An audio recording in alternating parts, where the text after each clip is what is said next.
La Haftara de la paracha de Shemini de cette semaine, on la trouve dans Shmuel 2, chapitre 6, où on nous raconte comment le roi David, quand il fut amené l'Aaron à Kodesh, l'Arche sainte à Yerushalayim, en chemin, Uza, qui marchait à côté du chariot qui transportait l'Aaron, a remarqué que les bœufs ont glissé.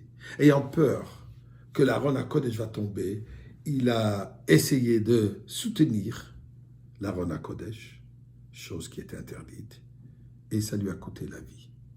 Là, le rapport entre l'histoire et la paracha de cette semaine, où dans la paracha de cette semaine, on nous raconte que Nadav et Avihu, les deux fils d'Aaron, au moment de l'inauguration du Mishkan, durant cette grande fête, malheureusement, ils ont apporté une flamme, leur flamme, pas la flamme divine, mais leur flamme intense de l'amour vers Dieu, ce qui lui aura coûté la vie. C'est ça le rapport. Et là, dans l'histoire de David, on nous raconte des détails suivants. Que lorsque, en transportant l'Aaron vers la ville de David, ensuite Yerushalayim, à l'extérieur de la ville, il y a marqué que David, il chantait, il dansait. Mais quand il est arrivé dans la ville, là il a dit, le roi David a sauté et a dansé joyeusement devant Dieu. Et effectivement, son épouse Michal, qui était la fille du roi Shaoul,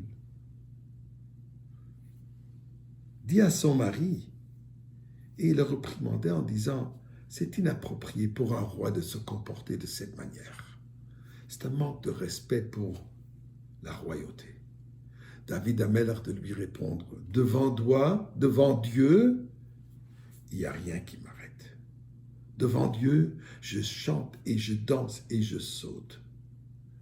Et c'est ça la différence entre ton père qui a perdu la royauté et moi. C'est quoi cette discussion? Michal, elle était une tzadéket. On dit même qu'elle portait les tefilines. Et aussi, on nous dit qu'à l'extérieur de la ville, David portait un tablier de lin.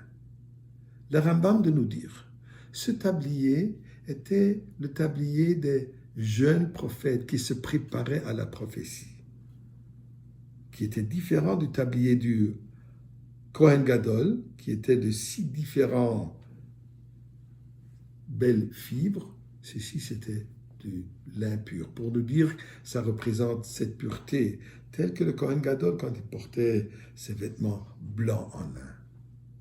David Ameller, à l'extérieur de la ville, là où on se prépare pour recevoir la prophétie, là où il méditait, là il portait le tablier en lin. Et il dansait. Pourquoi il dansait? Puisqu'il a marqué que la prophétie divine ne se dévoile qu'à la personne quand il est besimcha.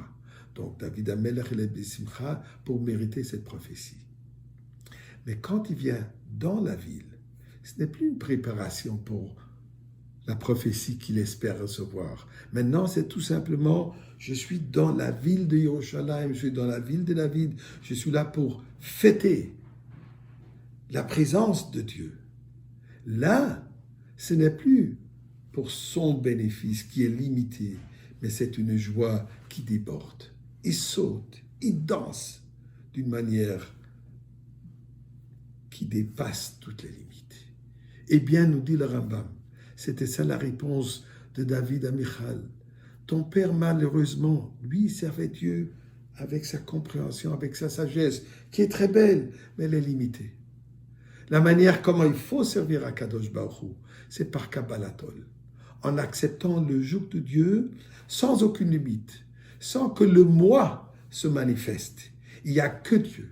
Et quand on est dans cet état d'être, il n'y a pas de limite ni dans la danse, ni dans les joies. Il n'y a pas de pensée à mon honneur, ma gloire, de la royauté. On ne pense qu'à la royauté de Dieu. Ceci, c'est le message, nous dit le Rambam, pour nous tous. Nous devons servir Dieu d'une manière qui nous dépasse, d'une manière qui n'est pas limitée. d'une manière qu'il n'y a que la joie de quoi? La joie d'être en présence de Dieu, la joie d'avoir le mérite de servir à Kadosh Baruch Hu, et surtout la joie en sachant que malgré les défis du Galout, malgré les défis que nous vivons, nous sommes dans la joie puisque nous savons que instantanément, nous recevons, nous méritons la Géoula de Mashiach, l'aïeux de David Ameller qui se dévoile dans ce monde. Et nous allons tous être dans le Beth Amikdash qui a été construit au mérite de David Ameller. Et particulièrement, mes chers amis, à la veille de Chafret Nissan, le 28e jour du mois de Nissan, où le Rabbi nous a donné cette mission de faire tout ce que nous pouvons pour amener la Géoula avec la joie, avec la certitude, la Emouna dans cette prophétie, et avec la Emouna absolue que nous vivons ces moments de la Géoula présentement. Nous allons, Bezrat Hashem, encore ce Shabbat, et bien avant Shabbat, se retrouver et fêter le grand Shabbat dans la Géoula avec Mashiach.